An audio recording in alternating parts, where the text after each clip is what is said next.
Hey guys, happy Friday. Hope you guys are having an amazing week so far and that you're looking forward to the weekend. I was just thinking a little bit about some of the content that I can bring you this Friday and some of the value that I could end the week off on.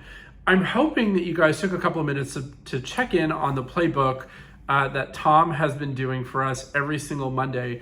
This particular Monday, he had a playbook with DJ De La Sala.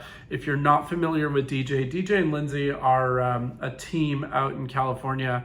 And Tom has had a really good long-standing relationship with DJ and Lindsay for quite a couple of years by now. And DJ and Lindsay have been on stage at quite a number of events.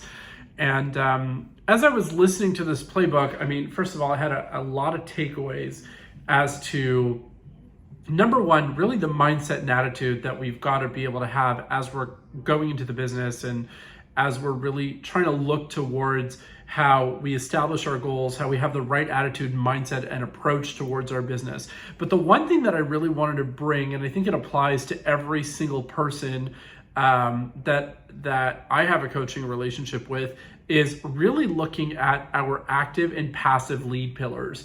And so that's one of the things that I wanted to talk to you about in this particular weekly wrap up. So let's just take a couple of minutes to break down our active and passive lead pillars. So to really have success in our business, we should really be working with 3 active and 3 passive lead pillars. So I'm not sure if you 100% caught that, but let's think about this for a second. So your 3 active lead pillars are going to be any conversations that you're having or any kind of active lead generation where you're having two-way conversations. So I did a webinar for my agents and my brokerage this week, and I asked them, what is the distinction between active and passive lead generation? And I could probably beat my head already about the number of times that I've actually talked about active and passive lead generation. And this is something that I want you guys to be super, super laser focused on and make sure that you have a very clear understanding on the difference between active and passive lead generation. So active lead generation, just to be 100% clear, is somewhere where you're having an active two-way conversation. So active is somewhere where you're sending something out there. Okay, you're sending a message out there and you're actually getting a response. So for example, if you're having a conversation with someone, like you've gone ahead and door knocked, and I've already had conversations with some of you, and you're like, well, I'm not going door knocking because I'm going to get shot. So let's put that on the bench for a second. But if you're having a conversation with someone and somebody's answering you back because it's a live two-way conversation, that is a active prospecting method. A passive prospecting method is, for example, you put something up on social media or you've got your Google business page, for example. And then from that, you are waiting and hoping for a response and expecting a response.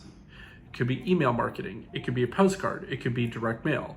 So anything like that is considered passive.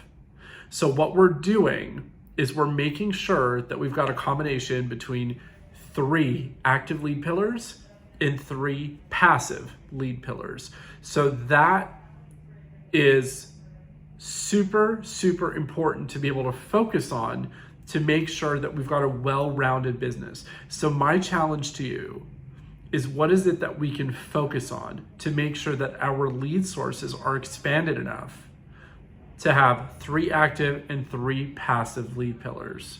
So I'm going to send you a couple of resources in our wrap up this week. And if you just scroll down a little bit, you'll be able to see those resources to be able to kind of open your mind on a couple of the different lead generation sources that you could maybe look into and develop. And as you're going through your business plans, because I know we're still working on business plans over here, the marketing tab, which is tab number 4, you're looking at the different type of lead sources that you can develop for yourself. Now, when we're having conversations, the goal of conversations here is all about moving people down the pipeline.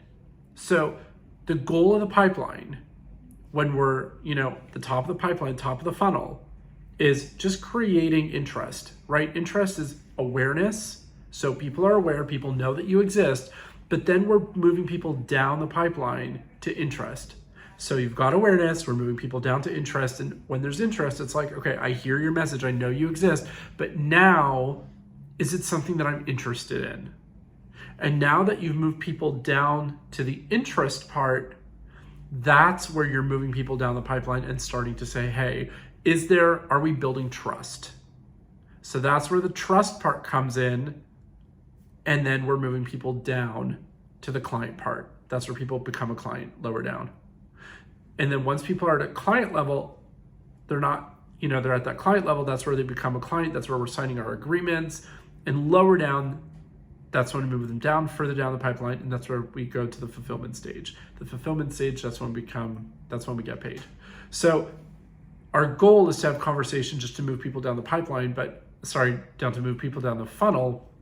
If you notice the shape of a funnel is like this, but our lead generation, our prospecting, that's the top of the funnel, right? The top of the funnel is nice and wide, but fulfillment is nice and small. So if you can imagine the number of conversations that we need to be having at the top of the funnel to be able to get people all the way down the bottom of the funnel.